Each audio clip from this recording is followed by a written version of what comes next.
이번 강의에서는 우리 지난 강의에 이어서 3회 수질편 32번 문제 풀이부터 하도록 할게요. 자, 폐수의 화학적 산소 요구량을 측정하기 위해서 산성 100도씨 과망간산 칼륨법으로 측정을 하였다. 그럼 결과를 알려줘야 되겠죠. 바탕시험 적정에 소비된 과망간산 칼륨 용액의 양이 0.1ml, 그 다음에 시료 용액에서 소비된 과망간산 칼륨 용액의 양은 5.1ml였을 때 COD 값을 구하시오 그랬고요.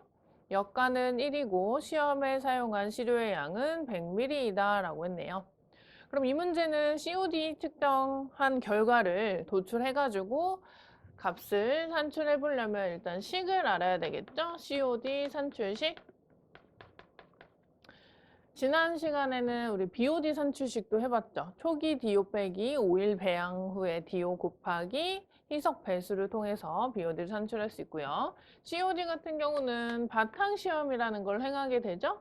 그래서 뭐 B 빼기 A라든지 A 빼기 B라든지 구별은 크게 하지 마시고요. 큰 값에서 작은 값, 즉 시료에 소비된 거, 시료에 의한 소비 빼기 바탕에 의한 소비를 빼주시고요. 그다음에 역가를 곱할게요. 팩터 F 1이라고 했어요. 문제에서 1. 그다음에 시료의 부피분의 1000 해주시고요. N 곱하기 8. 요 식을 외워두시면 되겠습니다. 그래서 수치를 대입해서 한번 계산해보면 시료 용액에 사용된 부피는 5.1, 바탕에 사용된 건 0.1이었다라고 했고요. 역가는 1이고. 마지막에 보시면 이때 폐수, 즉 시료의 양은 100ml였다라는 것에 V가 100이 되는 거고요. N이라고 하는 건 지금 다 동일하게 과망간산 칼륨의 농도를 0.025짜리를 사용하고 있죠. 그래서 이것을 계산하시면 정답이 나오겠는데 얼마가 나오나요? 10 나오네요. 10. 그래서 32번은 4번이다. 그래서 이런 문제를 풀이하려면 산출식 외우고 있으면 되는데 크게 복잡하지는 않죠. 이어서 33번. 레이놀즈 수 관계 인자와 거리가 먼 것은 그랬어요. 레이놀즈 넘버라는 거 어떻게 구하면 되는지 공식을 알고 있으면 되는데요. 자, 레이놀즈 수의 약자로 R이라고 적어주시고 DV 로우 그다음에 점성 개수로 나눠준다. 그럼 거리가 먼 건 뭘까 한번 찾아볼게요. 입자의 지름, 그다음에 점도, 그다음에 속도, 그다음에 비표면적이 아니고 밀도라고 나와야 되겠네요. 그래서 33번에는 3번에 표면적 아니고 밀도다. 그래서 34번 가볼게요. 하천의 유량이 1000이고요. BOD 농도가 26ppm. 이 하천에 흘러들어오는 폐수의 양이 100이고 BOD 농도가 165라고 할 때 이 하천과 폐수가 완전히 혼합된 후에 BOD 농도를 구해봐라. 이 경우에는 혼합식 쓰는 문제인 거죠? 기존 하천에 BOD 농도가 존재했고 폐수가 흘러들어와서 섞인 다음에 DO 농도. 기사에서도 많이 나오는 문제 유형인데요. 하천의 기존 거를 C1, Q1이라고 설정을 해주시고요. 하천의 BOD 농도, 하천의 유량 C2, Q2로 설정을 할게요. 폐수 같은 경우에는. 그럼 숫자 대입하시면 되는데요. 문자가 똑같죠, 지금. 단위가 똑같으니까 숫자만 입력하셔도 됩니다. 그러면 하천은 Q1이 1000이고요. BOD 농도 26에다가 폐수는 100에다가 165다. 이 두 가지 물질이 완전히 섞여가지고 나중 농도는 어떻게 되니? 이런 문제였어요. 그래서 혼합후 농도 찾는 이 혼합식이라고 하는 것은 결론적으로 다른 데로 가지가 않죠. 뭐 어디 바깥으로 새 나간다든지 그런 게 없이 하천의 부하량과 폐수의 부하량이 완전히 섞인 후가 이것의 부하량, 나중 부하량이다라는 거죠. 여기서 따로 말은 없지만 유량이 새 나가는 게 아니라 두 개를 더해 주시면 되겠어요. 그래서 하천 거와 폐수의 유량이 합친 거. 식을 산출하기 전에 왜 이렇게 나왔는지만 한번 설정해 드릴게요. 혼합후 농도 대신에 부하량이라고 가겠습니다. 부하량이라고 함은 양이에요, 양. 농도 곱하기 유량을 한 값. 하천 부하량 더하기 폐수 부하이겠죠? 일단은 문자로 쓰기 전에 글자로 먼저 써보면 이렇게 돼요. 혼합후 부하량이라고 하는 건 양이라고 했다. 농도 곱하기 유량이에요. C 곱하기 Q1 더하기 Q2. 하천 부하는 Q1, Q2. Q1, Q2가 아니지? C1, Q1이죠? 폐수는 C2, Q2. 이것을 나중 농도 구하는 C로 정리하시면 어떻게 되나요? 이 밑에 부분이 여기로 나눠주면 되겠죠. 따라서 C는 C1, Q1 더하기 C2, Q2를 유량을 더해준 것으로 나눠주기 하면 되겠다. 그래서 문자대로 지금 다 설정을 해놨잖아요. Q1은 1000, Q2는 100. 그대로 대입이다. 1000 더하기 100분의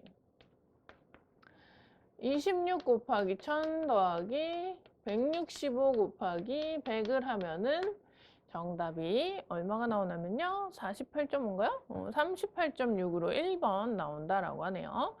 정말 간단한 요식 노란 색깔 혼합식만 알고 있다면 그대로 수치 대입만 하면은 산출할 수 있는 문제였습니다. 그다음에 3회차의 마지막 학번 35번이네요. 다음 중 오염 원별 합해수 발생량이 가장 많은 것은 그랬어요. 여기에서 농도가 짙고 옅고를 이야기하는 것이 아니고 발생량이 많은 것이죠. 그러면 생활하수라는 건 우리 사람들이 쓰고 난 물이에요. 뭐 간단히 손만 씻어도 바로 하수가 되는 거죠. 그다음에 공장 폐수, 공장을 운영하면서 나타나는 그 폐수고요. 축산 폐수는 가축, 분뇨 이런 것들 농도가 높은 거는 이 축산 폐수가 높긴 하겠네요. 그다음에 매립지 침출수도 뭐 굉장히 높은 편이죠. 거의 이것은 혐기성 아마 분해를 해야 될 것 같은 정도로 농도가 높을 텐데요. 자, 다시 한번 말씀드리지만 농도가 높은 것을 찾는 것이 아니고 양이 많은 것은요, 생활하수라는 거죠. 그래서 고르기가 조금 난감했을 것 같긴 하네요. 우리 사람이 제일 많이 쓰는 거죠. 근본적으로 하수의 발생원은 생활하수가 양이 가장 많이 차지하고 있다라고 이야기해 줄 수 있을 것 같아요. 3회차의 마지막 문제의 정답은 1번이었고요.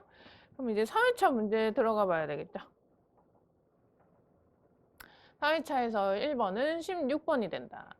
횟수의 특성에 관한 설명 옳지 않은 건 물어봤어요. 횟수의 pH는 약 8.2 정도로 약 알칼리성을 지닌다라고 하면 맞죠. 그래서 7 정도는 아니고요. 더 너무 높지도 않고 약 8 정도라고 기억하시면 됩니다. 약 알칼리 맞고요. 2번에 횟수의 주요 성분 농도비는 거의 일정하다라고 하는데 농도비는 일정해요. 여기서 이야기하는 농도라는 거는 홀리7이라는 거 들어보셨을까요? 아마 시험 문제에서도 물어볼 수도 있는데 7가지 성분이에요. 해수 속에 들어있는 7가지 성분의 그 농도비가 일정하다라는 거죠. 가장 많이 존재하는 것은 황산이고요. 갑자기 하려니까 기억이 안 나네. 염소네요, 염소. 나트륨이랑 소금이 가장 많겠죠. 그다음에 이제서야 황산이고요. 마그네슘, 칼슘, 칼륨, 중탄산. 그래서 횟수의 성질의 순서대로 적어보면 이렇게 되겠습니다. 7개. 이 성분의 농도비는 일정합니다. 근데 여기에서 여러분들이 헷갈리시면 안 되는 게 밀도비 이런 거 나오면 틀려요. 밀도는 당연히 아래에 있는 물이 무거우니까요. 수심이 깊을수록 뭐 수압이 어떨수록 이렇게 나뉘어서 분류를 해서 설명을 해야 되고요. 이러한 세븐, 홀리 세븐의 농도 비율은 일정하다라고 보시면 돼요. 그래서 어느 위치에 있는 물을 이렇게 채수를 해와도 순서대로 거의 존재를 한다. 3번, 염분은 적도 해역에서 높고 양극 해역에서는 낮다. 맞죠? 그래서 적도가 우리가 사는 중위도가 가장 높고요. 적도, 극지방순의 염분 비율. 4번이 틀렸죠? 그래서 이런 문제가 나왔을 때는 잘 모르겠어. 해수에 대한 특성 이렇게 얘기하면 그런데 숫자 들어간 것들을 가장 먼저 의심해 보세요. 출제자 입장에서도 수치를 조금 바꾸는 것, 뭐 높고 낮고 이런 거 바꾸는 것도 쉽지만요. 그래서 4번의 마그네슘 대 칼슘 비는 300이랑 400 이런 정도의 비율이 아니고요. 3에서 4 정도 비율이에요. 3에서 4. 그 말 뜻은 칼슘 1일 때 마그네슘이 3이나 4 정도다라는 거죠. 300이랑 400 정도 그렇게 높지는 않다는 거. 정답 4번이고요. 17번 갈게요. 20도씨에서의 제폭기 계수가 6, 탈산소 계수가 0.2라고 하면 자정상수는 그랬어요? 굉장히 또 간단한 문제 나왔는데요. 자정상수라고 하는 건 제폭기 계수 나누기 탈산소 계수다. 문제에서 제폭기가 6 per day, 탈산소 계수는 0.2 per day라고 했네요. 그래서 요거 나누기 하면은 30 나오나요? 30?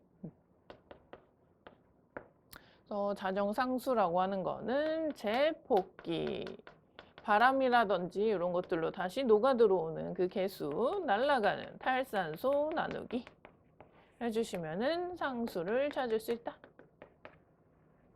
정답 3번이 되겠고요. 18번, 염소계 산화제를 이용해서 무해한 CO2와 질소기체로 분해시키는 보편적인 알칼리 산화법으로 처리할 수 있는 폐수는 어떠한 함유 폐수입니까? 그랬어요. 알칼리 염소 주입법이라고 하는 건데요. 정답은 CN 합쳐진 시안 함유 폐수인 1번이 정답이에요. 시안 같은 경우에는 물에 녹아 있으니까 음이온을 하나 띄고 있고요. 여기서 산화를 시켜요. CNO로. 크롬이랑은 반대죠? 크롬은 환원. 환원 침전법이었죠. 중화 한번 한 다음에 침전.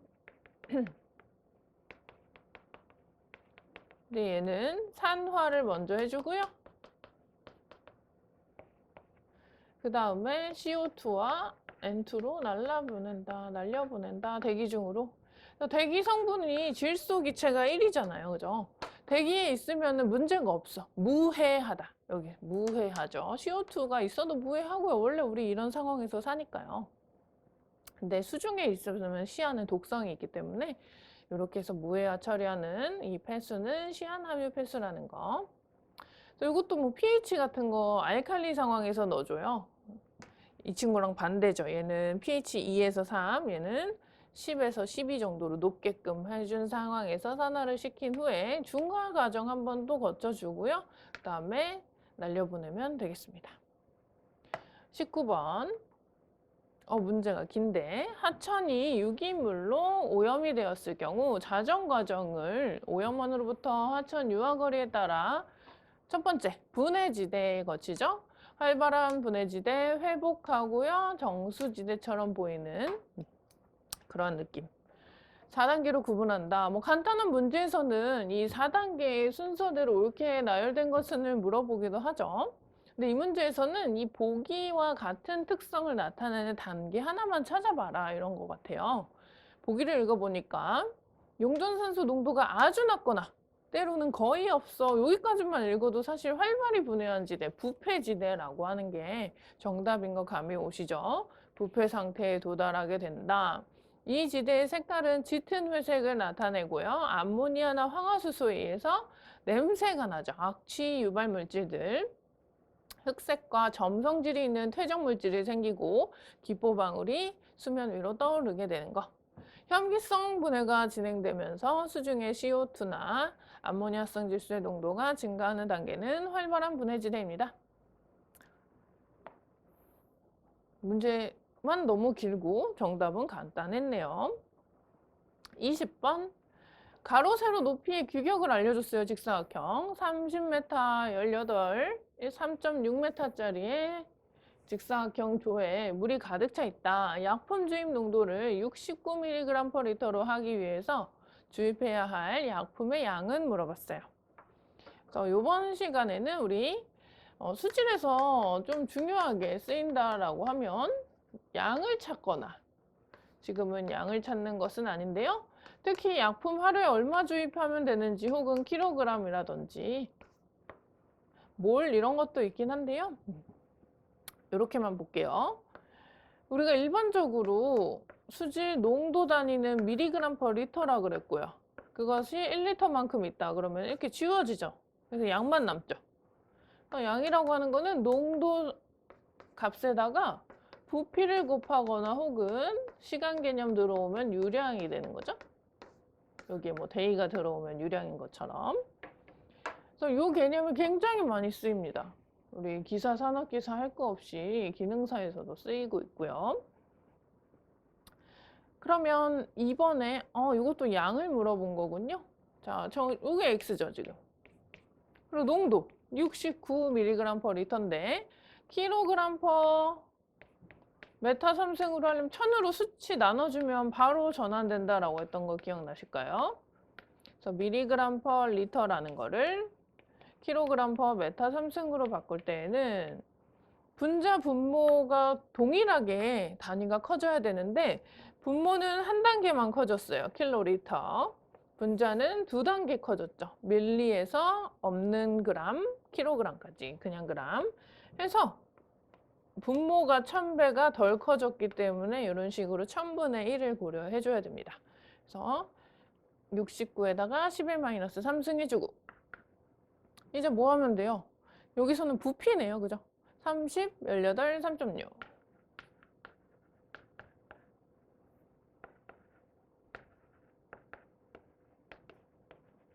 해서 계산하시면은 정답이 얼마인가요? 134였던 것 같은데 134 이렇게 간단히 나오죠. 이 개념 은근 자주 쓰이고요. 만약에 거꾸로 양을 알려줬어요. 134kg을 주입했을 때 이 규격에 가로 세로 높이짜리 규격에 134kg을 주입했다면 그때 그 안에서의 농도는 어떻게 되겠냐면 거꾸로 해주면 되죠. 134를 부피로 나눠주시면 농도 69mg/L가 나오겠어요. 그래서 이 개념 꼭 반드시 기억을 해두시고요. 다음 문제 갈게요. 21번에 물속에 탄소 유기물, 탄소 유기물 그냥 탄수화물? 유기물 그냥 간단히 생각하시면 됩니다. 호기성 분해를 하면 발생되는 것은 그랬어요. 자, 대표적으로 탄수화물 뭐가 있을까요? 글루코스, 포도당이라고 하는. 우리가 굉장히 다양한 유기물 종류가 있는데 다 외울 수는 없어요. 다 외운 사람도 없을 거고요. 문제에 출제되는 것만 기억해 두세요. 우리 지난 시간에 에탄올 같은 거 나왔던 것 같아요. 에탄올은 C 2개, H5에 OH 이런 식으로 생겼고요. 글루코스는 C 6개, H 12개, O 6개. 호기성 분해를 하려면 산소가 필요합니다. 6몰의 산소와 6CO2에다가 6H2O 이렇게 분해가 되고요. 이 친구도 똑같아요. 이런 유기물이라고 하는 것에 탄소를 유기탄소라고 지칭을 하는데 산소랑 만나면 반드시 CO2까지 돼야지 최종 분해가 끝난 거고요. H 같은 경우는 H2O까지 돼야지 된다.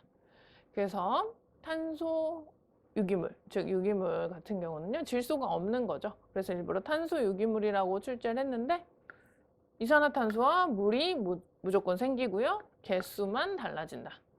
여기서 이산화탄소라고 하는 게 탄산가스예요. CO2. 정답 2번 체크해 주시면 되겠고요.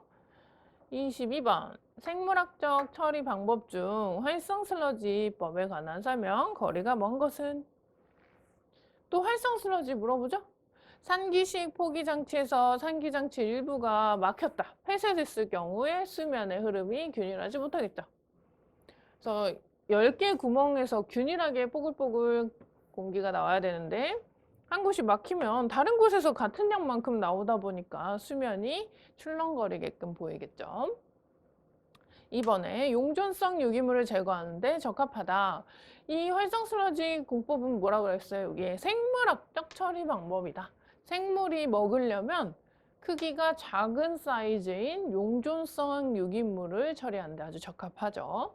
너무 크면 미생물보다 크면 어떻게 먹겠어요? 그죠? 우리도 우리보다 더 큰 거를 먹기에는 힘드니까요. 쪼개 먹어야 되죠. 3번, 슬러지 팽화 현상과 거품이 생성될 수 있다라고 했습니다. 4번에 겨울철에 얼 수 있고 연모타 현상, 이거는 살수 현상에 대한 문제점이네요. 그래서 외부 공기를 이용하고 바깥에 노출되어 있다 보니까요. 겨울철에는 동결이 될 수가 있는 게 이제 살수 현상이고, 물 뿌려주는 거 있죠? 여상에다가 연모타 현상, 막히는 것들. 그래서 항상 문제가 활성 슬러지와 반대되는 이 연모타 출제가 되고 있습니다. 22번에 4번이었고요. 23번. 다음 중 핫폐수 처리 시설의 일반적인 계통으로 가장 적합한 것은? 그랬습니다. 핫폐수 처리 시설에서 제일 먼저 물이 하수 혹은 폐수가 도착하는 곳은 침사지라는 곳. 사실은 스크린이 있으면 더 좋은데요. 그건 처리 시설에 따라서 없을 수도 있고 있을 수도 있어요. 반드시 있어야 되는 거는 아니에요. 보기들 중에 가장 적합한 것을 찾아줘야 되니까 일단 침사지가 1등이에요, 다들. 여기다가 제가 한번 간단히 써볼게요. 하수가 들어왔습니다. 우리 처리 시설로 들어오면은 일반적으로는 스크린을 거쳐서 머리카락이라든지 뭐 비닐봉다리 뭐 이런 것들을 한번 걸러줘야 되겠죠. 무기물 같은 거. 침사지에 도착하면 모래나 자갈을 가라앉힙니다.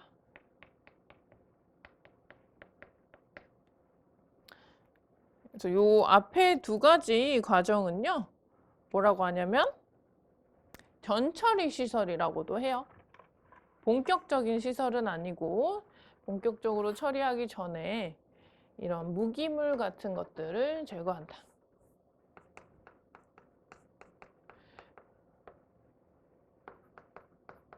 이제 본격적으로 1차 침전지로 가고요.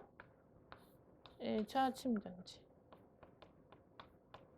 다음에 산소 공급해주는 폭기조, 포기조 가셔서 2차 침전지에서 고액 분리를 진행하는 거죠.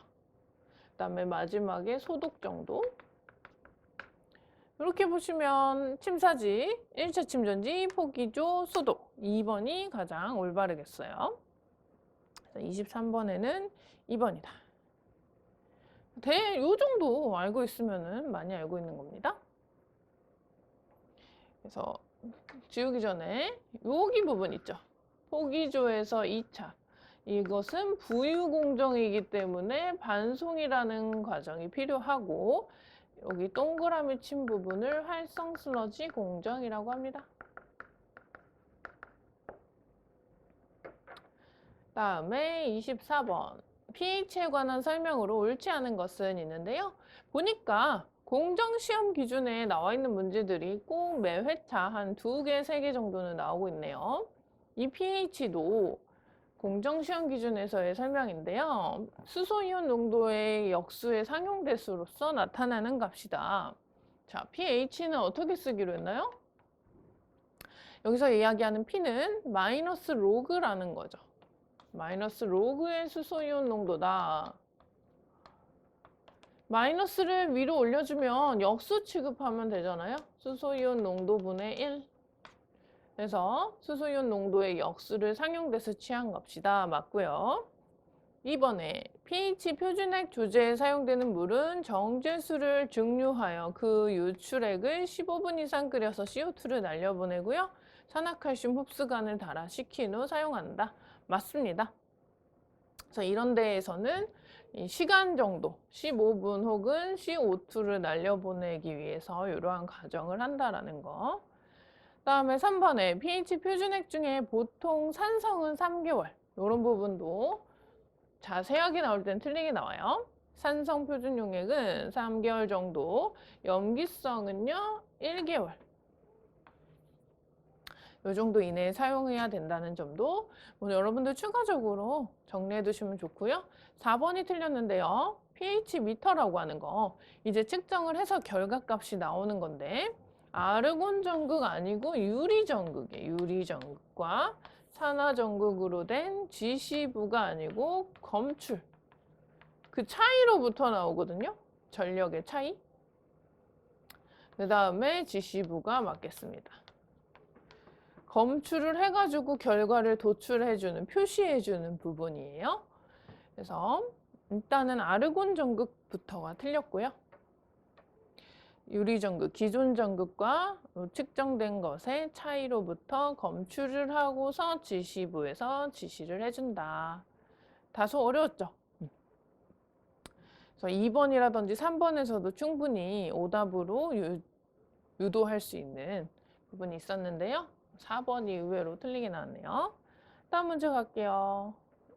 25번. 응집침전법으로 폐수를 처리하기 전에 응집제와 응집보조제 투여량을 결정하는 자테스트? 우리 지난 회차에서 풀었던 것 같아요. 어떻게 해주기로 했나요? 일단 응집제를 넣어야죠. 응집제와 응집보조제를 주입하고 빠르게 섞어주고 입자들과 약품이 만나게끔 해줘야 되잖아요.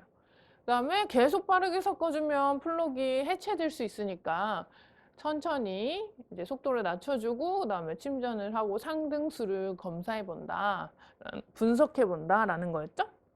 그래서 정답 2번이 되겠네요. 26번. 침전지에서 지름이 0.1mm이고 비중이 2.65인 모래 입자가 침전하는 경우에 속도를 찾아봐라. 그래서 스토크 법칙도 반드시 외워야 되는 식 중에 하나죠.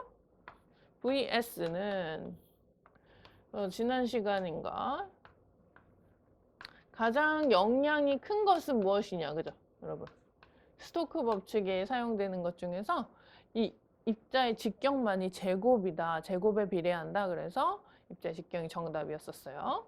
이번엔 계산 문제예요. 그대로 대입을 해볼까요? 18 곱하기 점도부터 갈게요. 0.01g per cm, 0.01g per cm.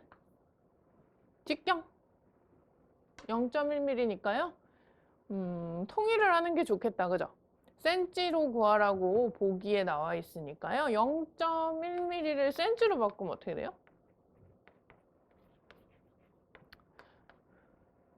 보통 신발 사이즈 250mm 보여주세요. 그러면은 0 하나 떼면 센치죠. 0 하나 떼라고 보니까 단위가 커지면 숫자는 작아질 수밖에 없다는 거죠. 그래서 0.01 제곱 센치 제곱 이렇게 가셔야 돼요. 이런 거 하실 때 조심하셔서 하세요. 틀리지 않게.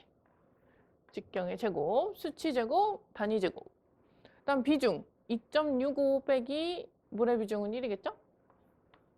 2.65 빼기 1 그램 퍼 세제곱센치. 다음에 중력 가속도 980 메타 퍼 세크 제곱. 센티메타죠? 그래서 비중이랑 밀도의 차이는 단위가 있고 없고 차이인데요. 제가 원하는 단위로 이렇게 자유자재로 쓸 수 있어야 돼요. 일반적으로 물의 밀도는 이것이다 라고 외워두시고요. 킬로그램 대신에 그램으로 1000배 작게 하면 밑에도 1000배 작게 해야죠. 밀리리터고. 밀리리터와 같은 게 또 세제곱 센치거든요. 그래서 저는 지금 그램이랑 센치와의 관계인 것 같아가지고 물이 요거니까 이렇게 갖고 그램 퍼 세제곱센치를 써야겠다 해서 한 번에 적었어요. 단위 지워볼까요? 그램 지워져라. 그램. 밀도에서의 그램과 만나고 센치가 세제곱이 지금 이렇게 두 개가 지워지죠. 위에 두 개, 여기 하나 해서 3개짜리 지워졌고요. 그럼 센치 하나 남았고 밑에 세크 하나 남아야 되겠죠? 그래서 이거 계산하시면 정답 나오겠어요? 정답 0.898 나오네요. 1번. 공식 알고 그 해당하는 인자 대입하기. 요거는 아주 기초적인 부분이에요. 다음 27번. 물속에 녹는 산소의 양은 대기 중에 존재하는 산소의 분압에 의존한다는 것으로 겨울철보다 기압이 낮은 여름철이나 강 호수에 살고 있는 어패류 등이 질식 현상이 자주 발생하는 원인을 설명할 수 있는 법칙. 일단 뭐 법칙도 우리가 화학자도 아니고 그죠? 다 외우고 있을 거는 아니지만 산소의 분압, 헨리 법칙이라고 하는 건데 헨리 상수 부분 압력에 비례한다라는 겁니다. 그래서 대기 중에 산소가 얼마만큼 있냐에 따라서 물속에 당연히 녹는 것도 결정이 되겠죠. 우리 일단 이거는 알죠. 질소는 79%, 산소는 21%인데 겨울철 같은 경우에는 이것이 더 커지면은 대기 중에 존재하는 비율이 커졌으면은 수중에 녹아지는 값도 커지고 여름철은 작아지고 이렇게 산소의 존재량에 따라서 결정이 되고요. 그래서 여름철에는 산소가 부족해서 어패류 등의 질식 현상이 이렇게 자주 발생한다라는 것을 설명할 수 있는 법칙, 헨리의 법칙 1번 정답이 되겠네요. 라울의 법칙은 몰분율과의 관계가 설명이 나와야 되고, 보일의 법칙은 기체와 기체의 부피와 압력에 대한, 이거는 처음 보는 것 같아요. 헨리랑 비스무리하게 지어낸 것 같은데 정답은 1번입니다. 28번 0.05%는 몇 ppm입니까? 그랬네요. 이것도 1% 몇 ppm과 같죠? 10의 4승 ppm과 같은데 우선적으로 이 친구는 100분율, 그죠? 얘는 등호 쓰면 안 되겠죠? 100만 분율? 비율로 따져봤을 때 100개 중에 하나가 1%고 여기 10의 4승 잠깐 생각 안 할게요. 100만 중에 하나. 공이 몇 개 차이 나는지 한번 보세요. 공이 6개 있고 얘는 2개 있죠. 공이 4개 차이 난다. 10,000배 차이 나네요. 그죠? 여기 10의 4승을 써줘야지 등호가 성립을 한다라는 거죠. 관계가. 그러면 어떻게 써주면 돼요? 1%일 때 10의 4승 ppm이면 0.05라는 숫자를 넣었을 때는 x ppm 식에다 넣어볼까요? 원래 우리 계산할 때는 ppm을 그대로 잘 넣지 않죠. 비율이니까 퍼센트를. 근데 지금은 퍼센트와 ppm과의 관계만 이용하면 되니까요. 자, 퍼센트 지워주고 ppm 생겨라 이렇게. 퍼센트 지우고 10에 4승 써주면 되는 거죠? 10,000배 차이라고 그랬죠? 그럼 얼마가 될까요? 하나, 둘, 셋, 넷이니까 500ppm인가요? 정답 3번이 되겠습니다. 다음 문제 29번. 이 문제도 풀어봤던 거죠. 해분식으로 일정한 양의 에너지와 영양분을 한 번만 주고 이런 가정을 해줘야 돼요. 첫 번째 줄과 같은. 그렇지 않으면은 변수가 생기기 나름이죠. 그래서 생물을 이야기할 때는 웬만하면 온도라든지 날짜 개념, BOD 정해주죠. 배양을 했을 때 성장 과정인데 과정을 순서대로 이렇게 나타낸 거. 처음부터 막 성장하지 않는다고 했어요. 유도하고 지체, 적응하고 그런 단계, 유도기. 그 다음에 맛있어서 많이 먹고요. 사멸하는 것과 생존하는 것들의 성장이 이렇게 벡터로 표현하다 보니까 정지한 것처럼 보이는 단계. 정지기, 마지막에 사멸기. 정답 2번이네요. 30번. BOD가 200, 폐수가 1500인 이 폐수를 활성슬러지법으로 처리하고자 한다. FMB가 0.4라면 MLSS를 1500으로 유지하기 위해서 요구되는 용적은요. 우리 활성 슬러지 공정에 관련된 공식이 굉장히 열 몇 가지 있다라고 했는데 그거 중에 하나 또 FMB죠. FMB는 일단 얘도 비율인데요. F라고 하는 거는 먹이라고 생각하시면 돼요. 먹이, 푸드. M은 미생물. 그러니까 부하가 있잖아요. 하루에 BOD 농도가 얼마고 유량이 얼마짜리로 내가 들어오고 있어. 처리해야 될 양에 대비해서 미생물은 얼만큼 있어야 되니? 그런 비율을 이야기해요. 먹이와 미생물 비율이라고 생각하시면 되는데 이것이 공식이에요. 이게. 푸드는 미생물 BOD 부하죠. BOD 부하고 아래는 미생물 부하다. X라는 게 MLSS입니다. 여기서. 그러면 문제에서 다 줬어요. 다 주고 뭐만 찾아? V, 용적만 찾아. 이런 문제. FMB가 0.4라고 했죠? 이 값이 0.4라고 정해져 있고 BOD 200 유량 1500 다음에 MLSS 1500 1500은 심지어 지워지네요. 그리고 용적 그러면 200이겠는데? 아, 요 0.4를 해줘야지 1이라고 생각하면 안 되고 일단 1500 지우고요. 부피가 위로 올라가고 0.4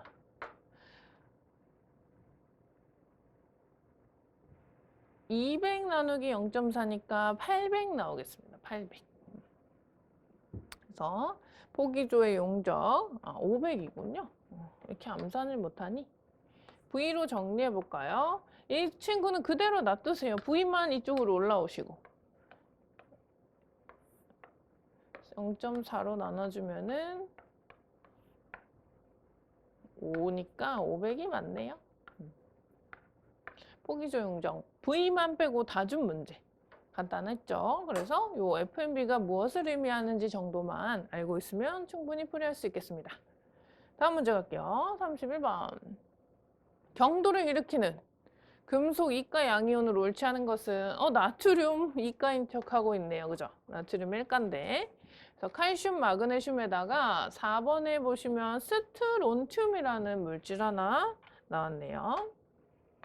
이름만 한번 기억하실게요. 스트론튬.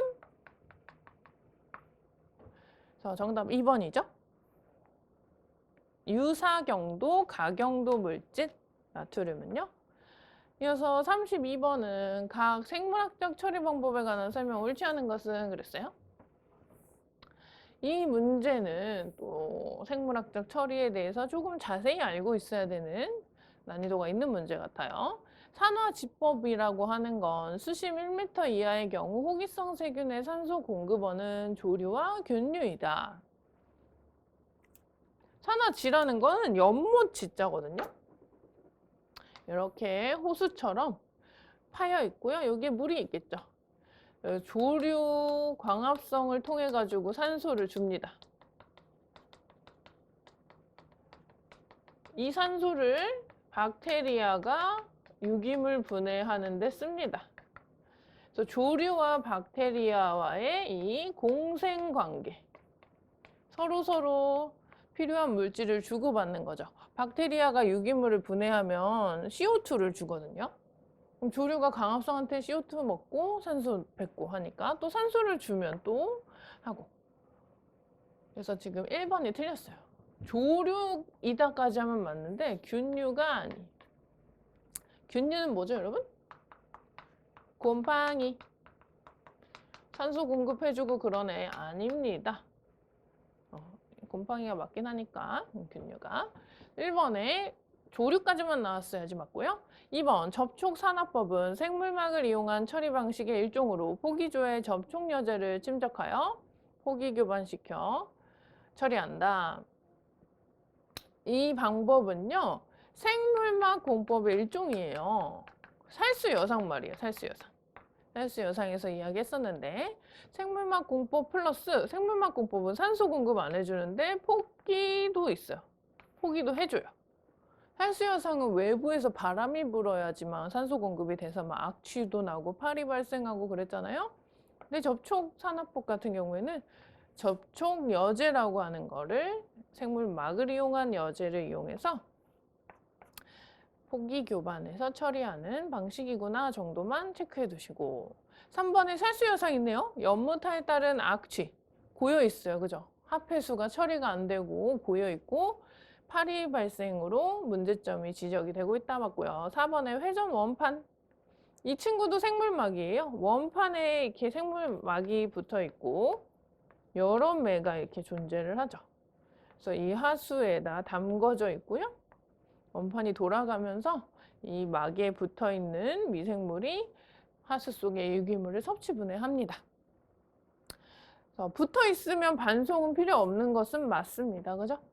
부유하는 공정, 특히 활성 슬러지 공정에서만 반송이 필요해요.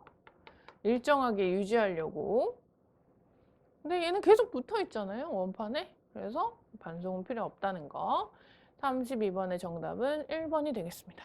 생각보다는 간단했는데요.